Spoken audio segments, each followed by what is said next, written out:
बड़ी बहू, तूने होने वाली छोटी बहू के लिए सब सामान रख लिया है ना? तूने उसकी पसंद और नापसंद के बारे में भी पूछ लिया है ना? उसी के लिए ये बर्थडे गिफ्ट जा रहे हैं, कहीं ऐसा ना हो कि उसे ही पसंद ना आए। आप चिंता मत कीजिए माँ जी, मैंने रोशनी से पूछकर ही हर चीज उसकी पसंद की ली है। अब आप बस जल्दी से तैयारी कीजिए, बाजार चलते हैं, हम दोनों भी अपने लिए नई साड़ी ले लेते हैं। हाँ हाँ, ठीक कहा। शादी के बाद हम पहली बार जा रहे हैं ना छोटी बहू के मायके, तो बंठन कर तो जाना ही पड़ेगा। रोशनी शकुंतला देवी की छोटी बहू थी, जिसका ये पहला जन्मदिन था और रिवाज के मुताबिक शादी के बाद बहू अपना पहला जन्मदिन अपने मायके में ही मनाती है। इसलिए रोशनी कुछ दिन पहले ही अपने मायके चली गई थी। रोशनी बेटा, तू अपने ससुराल वालों से फोन करके पूछ ले कि कितने लोग आने वाले हैं। वो क्या है ना, हम उस हिसाब से तैयारी कर लेंगे। ठीक है माँ, मैं अभी जेठानी जी से पूछ लेती हूँ।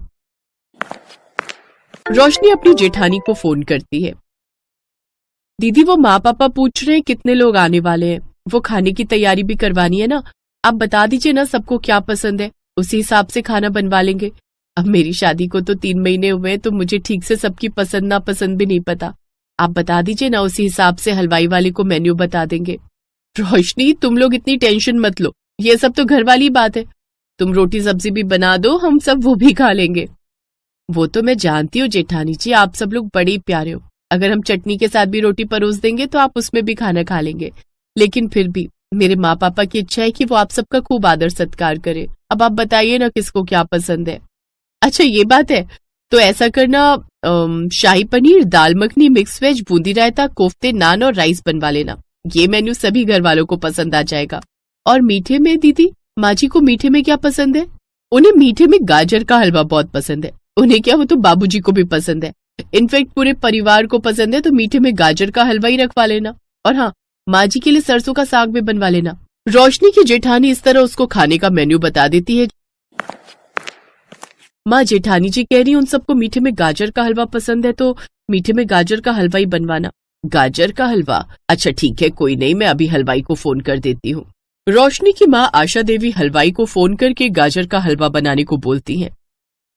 वो तो सब ठीक है बहन जी, लेकिन अभी तो सितंबर महीने में गाजर का हलवा कैसे बनेगा? अभी हलवे वाली गाजर आती ही कहाँ है? अब भाई साहब, हमारी इज्जत का सवाल है। एक तो हमने खुद उनसे उनकी पसंद पूछी है, ऊपर से अब हम उनकी पसंद का मीठा नहीं बनवा पाएंगे तो उनको अच्छा नहीं लगेगा ना। वैसे एक उपाय है, गाजर के हलवे को कोई अगर हरा सकता है तो वो तो बस देसी घी का मूंग दाल का हलवा ही हरा सकता है। मूंग दाल का हलवा? लेकिन हमने तो कभी खाया नहीं। अरे मेरा विश्वास रखिए, मैं कह रहा हूँ तो अच्छा ही होगा। मैं आपकी नाक नहीं कटने दूंगा समधियों के सामने। अच्छा, अब और कोई रास्ता भी तो नहीं है, अब जैसा आपको ठीक लगे। हलवाई को मूंग दाल का हलवा बनाने का ऑर्डर दे दिया जाता है। ऐसे 2 दिन बीत जाते हैं। फिर तीसरे दिन रोशनी के जन्मदिन पर सभी लोग आ जाते हैं। आइए आइए बहन जी, कब से इंतजार कर रहे थे हम आपका। कैसी हैं आप? हम सब ठीक हैं बहन जी। रोशनी बहू कहाँ है? प्रणाम माँ जी। खुश रहे बहू, जन्मदिन की ढेरों मुबारकबाद। थैंक यू सो मच माँ जी। फिर दोनों समधन आपस में बातें करने लगती हैं। जन्मदिन की बहुत बहुत बहुत मुबारकबाद हो मैडम। थैंक यू दीदी।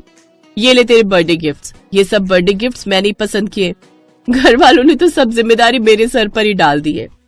ये सब गिफ्ट्स आप खुद लेकर आई हैं, तो फिर हो ही नहीं सकता कि कोई सामान मुझे पसंद ना आए। आपकी चॉइस मुझे अच्छे से पता है, बहुत ही अच्छी पसंद है आपकी। ये लो मैडम, आपके लिए ये ब्यूटीफुल सा हार। Thank you so much.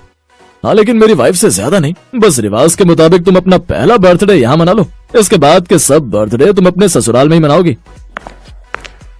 चलो बेटा, बातें बहुत हुई, अभी कुछ स्नैक्स खा लो, फिर उसके बाद केक काट लेते हैं। जी पापा।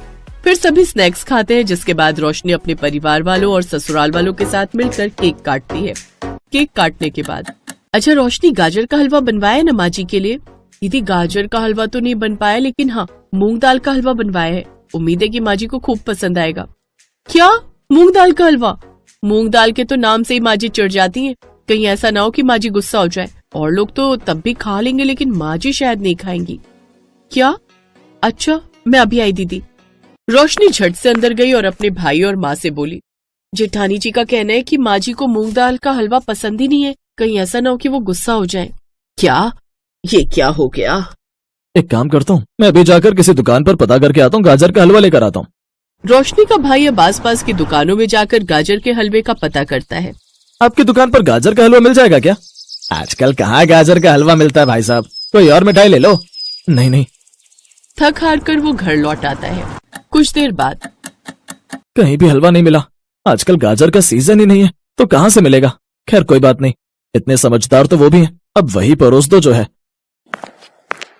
चलो चलो, अब सबके लिए खाना परोस दो, मेहमान लोग इंतजार कर रहे हैं। जी बस हम अभी परोसते हैं। वो सबको खाना परोसते हैं, जिसके बाद सब खाना खाते हैं। अब बारी आती है मीठे की। लाओ भाई साहब, समधियों को मीठा परोसो अब। फिर घबराते घबराते रोशनी और उसकी माँ मूंग दाल का हलवा परोसते हैं। माँ मुझे तो बहुत डर लग रहा है, माँ जी कुछ कहेंगी तो नहीं ना, कहीं वो गुस्सा तो नहीं हो जाएंगी ना। पता नहीं बेटी, अब जो होगा देखा जाएगा। अब सबको यही घबराहट हो रही थी, लेकिन इन सबसे उलट रोशनी की सास बड़े मजे से वो मूंग दाल का हलवा चट कर जाती है और कहती है, वाह वाह क्या टेस्टी हलवा ये देसी घी का। बहन जी ये कौन सा हलवा बनवाया है आपने? आज से पहले मैंने इतना अच्छा हलवा कभी नहीं खाया, एक कटोरी और मिलेगी। हाँ हाँ समधन जी। माँ जी ये मूंग दाल का हलवा। क्या सच में मूंग दाल का हलवा इतना अच्छा होता है? मैंने तो कभी सोचा ही नहीं था कि जिस दाल को मैं खाना भी पसंद नहीं करती थी, उसका हलवा इतना अच्छा होता है। रोशनी बहू तू तो उस हलवाई से इस हलवे की रेसिपी ले लेना। इसका मतलब माँ जी आपको गुस्सा नहीं आया? अरे क्यों गुस्सा होंगी मैं, रोशनी बहू ने इतना अच्छा हलवा हमें खिलाया, नहीं तो आज तक हमें कभी मूंग दाल के हलवे का टेस्ट पता ही नहीं चलता। वाह वाह वाह, बड़ा ही मजेदार था रोशनी बहू, मजा आ गया। माँ जी आपको पसंद आया, यही अच्छी बात है। नहीं तो हम सब ने तो पूरी कोशिश की थी आपके लिए, लेकिन वो क्या है ना, सितंबर महीने में कहीं गाजर मिल ही नहीं रही थी। अरे ना सिर्फ तुम्हारी सास को बल्कि हम सबको भी ये हलवा बड़ा ही पसंद आया है। मूंग दाल का हलवा तो मैंने बहुत बार खाया, लेकिन इतना अच्छा आज से पहले कभी नहीं खाया। रोशनी और उसके परिवार वाले सब बहुत खुश थे। आज मूंग दाल के हलवे ने फाइनली सबका दिल जीत ही लिया। पूर्णिमा एक छोटे से गांव में रहने वाली साधारण सी लड़की, जो अब मुंबई जैसे बड़े शहर की एक मॉडर्न फैमिली में शादी होकर आ तो गई, पर उनके व्यवहार को अभी जानते हुए उसे एक ही दिन बीता था। मम्मी आपको पता तो था कि भाभी शुरू से ही गांव में रही है, आपने फिर भी विकास भैया से उनकी शादी करवा दी। पता नहीं, मुझे तो लगता है तुम्हारे बाबूजी के ऊपर इसने और इसके पिता ने कोई जादू टोना कर दिया था, तभी तो गांव गए और इस गवार का रिश्ता लेकर आ गए। पर फंसा तो मैं ना, मेरे सब दोस्त कितना मुझ पर हंसेंगे कि मैंने शहर की मॉडर्न लड़कियां छोड़कर गांव की गवार से शादी कर ली। ये सब पापा की वजह से हुआ है। वो तो मेरे ऊपर जबरदस्ती कर रहे थे, अगर मैं शादी के लिए हाँ ना करता तो बोल रहे थे कि मुझे एक फूटी कौड़ी नहीं देंगे। अब क्या कर सकते हैं बेटा, अब तो शादी हो गई है। तभी कलावती की छोटी बहन आशा आ जाती है। बहुत कुछ कर सकते हैं दीदी, हमारे पास विकास की दूसरी शादी करवाने का भी ऑप्शन है। वैसे भी मुझे नहीं लगता ये पूर्णिमा ज्यादा दिन यहाँ टिकेगी, क्योंकि इसको तो हमारे शहरी शौक पता ही नहीं है। एक काम करते हैं, कल सबका खाना कर रहे हैं ना, बहू से पास्ता बनवा लेते हैं। इसने तो आज तक पास्ते का नाम भी नहीं सुना होगा। मौसी जी ठीक कह रही है मम्मी, हम भाभी से पास्ता बनवाएंगे। आप तो ना उनको शर्त रख देना कि अगर वो पास्ता बनाने में फेल हो गई तो फिर उन्हें मायके रहने भेज देंगे, बस फिर पीछे से हमारा काम हो सकता है। मम्मी मम्मी प्रियंका ठीक कह रही है, आप पूर्णिमा के सामने यही शर्त रखो कि अगर वो कल सबके लिए पास्ता नहीं बना पाई तो आप उसे कुछ महीने के लिए मायके छोड़ देंगे। मम्मी मुझे किसी भी तरह से उस गवार से पीछा छुड़ाना है, और अभी कुछ समय के लिए तो आप उसे उसके गांव भेज ही दो। सबने मिलकर सोच लिया था कि किसी भी तरह पूर्णिमा को उसके मायके भेज कर ही रहेंगे। शाम को कलावती ने पूर्णिमा को अपने कमरे में बुलाया और बोली, पूर्णिमा कल जो हमारे घर मेहमान आ रहे हैं उनमें तुम्हारे ससुर जी के भी दोस्त हैं और विकास के भी, तो इसलिए कल तुम्हें सबके लिए स्पेशल पास्ता रेडी करना है। तुम्हें पास्ता बनाना आता है ना? पास्ता वो मैं। क्यों कोई परेशानी है? देखो कल अगर तुम पास्ता बनाने में फेल हो गई और तुम मेहमानों के लिए पास्ता नहीं बना पाई तो हमारी ये शर्त रहेगी कि तुम अगले 6 महीने तक अपने मायके में रहोगी, और फिर तुम जब तक सारा शहरी खाना पास्ता, नूडल, पिज्जा, चाउमीन वगैरह वगैरह बनाना सीख नहीं जाओगी तब तक यहाँ वापस मत लौटना।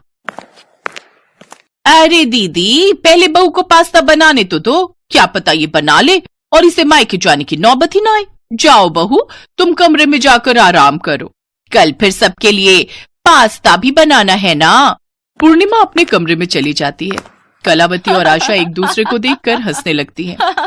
अगले दिन रसोई में पास्ता बनाने की कोई तैयारी नहीं थी और ना ही पूर्णिमा की कोई मदद कर रहा था। पूर्णिमा अकेले ही रसोई में खड़ी थी। तभी उसके ससुर अपने हाथों में कुछ थैले पकड़े हुए वहां आ जाते हैं। पूर्णिमा बहू, ये लो पास्ता बनाने का सारा सामान। मैंने जो जो समझ में आया सब कुछ खरीद लिया। अब ये सब मिलकर बनाते रहते हैं तो मुझे इतना तो पता ही रहता है कि पास्ता में क्या क्या सामग्री डलती है, पर बनाना मुझे नहीं आता। ये कोशिश तो बहू तुम्हें खुद ही करनी होगी। पापा जी, आपने मेरे लिए इतना सोचा, मेरे लिए यही बहुत बड़ी बात है। पापा, मुझे आशीर्वाद दीजिए कि मैं इस परीक्षा में पास हो जाऊं। बिल्कुल बहू, मेरा आशीर्वाद तुम्हारे साथ है। तुम इस परीक्षा को जरूर पास करोगी। अब समय आ गया है बहू, सबको पता चल जाना चाहिए कि हमारी बहू कौन है। सब लोग हॉल में नई बहू के हाथ का पास्ता खाने का इंतजार कर रहे थे। मम्मी, मैं एक बार किचन में देख कर आती हूँ, भाभी से पास्ता बना भी है या नहीं। वैसे मुझे नहीं लगता कि उन्होंने पास्ता बनाया होगा, वो तो देसी खाना ही बनाना जानती हैं। हाँ हाँ, देख कर आ कि आखिर रसोई में इतनी देर से कर क्या रही है। प्रियंका जैसे ही किचन में जाने लगती है तभी वो पूर्णिमा को अपने हाथ में पास्ता सजाकर लाते हुए देखती है। पास्ते की खुशबू पूरे घर में फैल रही थी। अरे वाह बहू, पास्ते की खुशबू तो बहुत बढ़िया आ रही है। अब जल्दी जल्दी मेहमानों को सर्व कर दो और मुझे सबसे पहले देना। हाँ जी पापा जी। वैसे मम्मी जी, आपके पास्ते में ऊपर से कुछ स्पाइसेस जैसे चिली फ्लेक्स, ऑरिगेनो वगैरह ज्यादा छिड़कना है या फिर आप अपने टेस्ट के अकॉर्डिंग ले लोगे? विकास, मैंने आपके लिए रेड सॉस पास्ता भी रेडी किया है। मुझे पता है आपको रेड सॉस पास्ता बहुत पसंद है एक्स्ट्रा चिली के साथ। और प्रियंका, मैंने तुम्हारा भी अलग पास्ता बना दिया है जिसमें वेजिटेबल्स कम है। ये लीजिए पापा, आपका हल्के मसाले वाला पास्ता। मैंने सबके टेस्ट के अकॉर्डिंग अलग अलग पास्ता रेडी कर दिया है। मौसा जी, ये लीजिए आपका पास्ता। मैंने साथ में और भी डिशेस बनाई हैं, वो भी आप टेस्ट करके देखिएगा। हाँ हाँ, पर तुम इतना सब कुछ। पूर्णिमा पास्ता बनाना जानती है और वो भी इतनी तरह के, ये बात कुछ समझ नहीं आ रही। तुम ठीक कह रही हो दीदी, अभी तक ये माजरा मुझे भी समझ में नहीं आ रहा। ये तो गांव की लड़की है, इसे इतना बढ़िया पास्ता बनाने कैसे आ सकता है? मम्मी, पास्ता तो बहुत टेस्टी बनाया है भाभी ने। इसका तो टेस्ट ऐसा लग रहा है जैसे किसी फेमस शेफ ने बनाया हो। पूर्णिमा के ससुर अपने कुछ जान पहचान के लोगों को पूर्णिमा से मिलवाते हैं। उन्हीं मेहमानों में से एक औरत पूर्णिमा का नाम लेते हुए बोली, शेफ पूर्णिमा, आपकी बहू है best chef of the year का ताज पहनने वाली शेफ पूर्णिमा। मुझे तो सचमुच तुमसे मिलकर बहुत खुशी हो रही है। तुमने जो रेसिपी अपनी साइट पर डाली थी ब्रेड का पिज्जा बनाने वाली, वो मुझे बहुत पसंद आई थी। मैंने उसे ट्राई भी किया, बहुत टेस्टी बना था वो। Thank you aunty. वैसे जब से अभी शादी हुई है तब से तो मैंने अपनी साइट खोल कर ही नहीं देखी, कुछ काम ही नहीं किया उस पर। अब फिर से कंटिन्यू करूंगी। और थैंक यू, आप सबके प्यार से मुझे इतनी प्रेरणा मिलती है कि मैं आगे और भी नई नई रेसिपीज डालती रहूंगी। पूर्णिमा की बातें सब गौर से सुन रहे थे। सब लोग हैरान रह गए कि जिस पूर्णिमा को वो गांव की गंवार समझ रहे थे, वही गांव में पली बढ़ी पूर्णिमा अपने हुनर से बहुत सी कुकिंग प्रतियोगिताएं जीत चुकी थी और शेफ ऑफ द ईयर का अवार्ड भी उसे मिल चुका था। सब लोगों के जाने के बाद पूर्णिमा अपने बारे में बताती है, पापा जी ने ही मुझे मना किया था कि मैं आप सबको अपनी सच्चाई ना बताऊं। आप सबने मुझे प्यार दिया ही नहीं। आप सबने सोचा ये तो गांव की लड़की है, इसे कुछ नहीं आता होगा। पर ऐसा नहीं है मम्मी जी, गांव की लड़कियां भी बहुत पढ़ी लिखी हो सकती हैं, अच्छे मुकाम पर पहुंच सकती हैं। मुझे बस आप सबकी सोच को बदलना था। शायद आप सबकी सोच अब बदल चुकी होगी, पर मुझे सचमुच इन कुछ दिनों में बहुत दुख हुआ। किसी ने भी मुझसे प्यार का एक शब्द तक नहीं बोला। सब मुझसे नफरत ही करते रहे, मुझे इस घर से निकालने की कोशिश करते रहे। मैं अपना घर छोड़कर यहाँ आई आप सबका प्यार पाने के लिए, अपनी पूरी जिंदगी यहाँ बिताने के लिए। पर आप सब तो मुझे यहाँ से निकालने के लिए प्लान कर रहे थे, मैं सब जानती हूँ। अचानक बोलते बोलते पूर्णिमा बहुत तेज रो पड़ी। उसके साथ साथ कलावती, प्रियंका, आशा सब रो पड़ी। विकास को भी अपनी गलती पर बहुत पछतावा था। सब बहुत शर्मिंदा थे कि उन्होंने पूर्णिमा के साथ कितना बुरा व्यवहार किया। सब पूर्णिमा से माफी मांगते हैं। हमें माफ कर दो पूर्णिमा बहू, हम सचमुच बहुत गलत थे। हमने तुम्हारे साथ बहुत गलत किया। आई एम सॉरी भाभी। रो मत बहू, हम सचमुच अपनी गलती पर बहुत शर्मिंदा हैं। मैंने भी गलत किया, मुझे माफ कर दो पूर्णिमा। I am so sorry. सबको अपनी गलती का एहसास था। इसके लिए पूर्णिमा सबको माफ करके अपने जीवन की नई शुरुआत करती है।